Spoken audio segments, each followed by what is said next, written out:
Mga kaibigan dito sa Nichols. Kanina pa kami dito nakahinto mga alas 5:30 ng hapon hanggang ngayon alas 6:30 ng mga kaibigan. Hindi pa rin gumagalaw. Ano kaya nangyari dito sa traffic na to mga kaibigan? Grabe traffic. Sa kalahating oras nakatigil yung bus, walang galawan. Ano kaya nangyari? Ngayon lang naman nangyari tong ganito ka-traffic.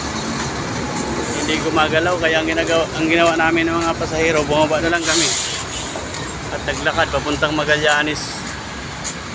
Lakad na lang ito papuntang Magallanes mga kaibigan, kasi pag antayin mo yan, anong oras yan gagalaw? Late na nga sa trabaho. Grabe. Ngayon lang naman ito nangyari.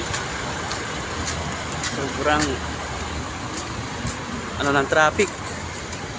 Bigat.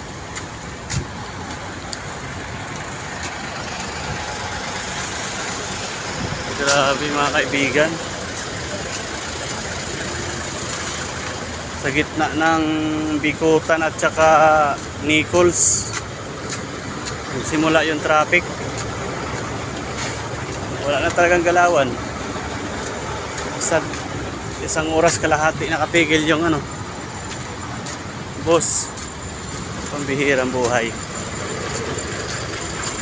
Grabe yung perwisyo ng traffic na to sa mga tao na papasok ng trabaho. Okay lang yung mga pauwi kasi wala nang hinahabol na oras. Pero yung mga papasok, wala. Iyakan mga kaibigan. Grabe. Lalakad na lang kami papuntang Magallanes. Doon na lang ako magsakay ng jeep papuntang De La Rosa, Makati. Grabe ito mga kaibigan. Bigat ng traffic. Ang hirang buhay. Yan wala talagang galawan. Lalakad na yung mga kasamahan ko. Grabe to, traffic na to. Ngayon lang naman to nangyari.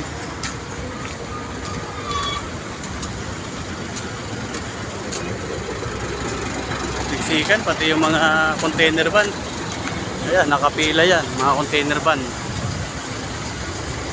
Wala rin galawan. Ayan, ano kaya nangyari dito? Hindi na pwede na aksidente lang may nangyari dyan sa unang aksidente kasi tatakbo yan kahit pa paano. Hindi talaga gumagalaw. Grabe.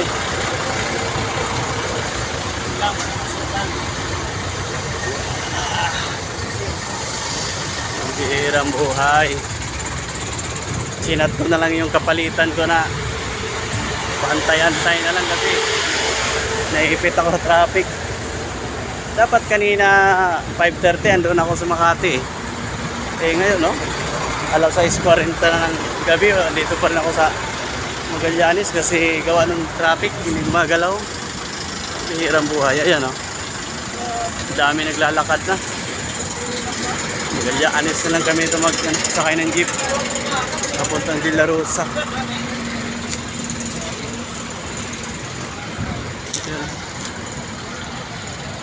Ayan mga kaibigan, sa mga kapwa ko commuters, ingat tayong lahat papunta sa ating mga paroroonan.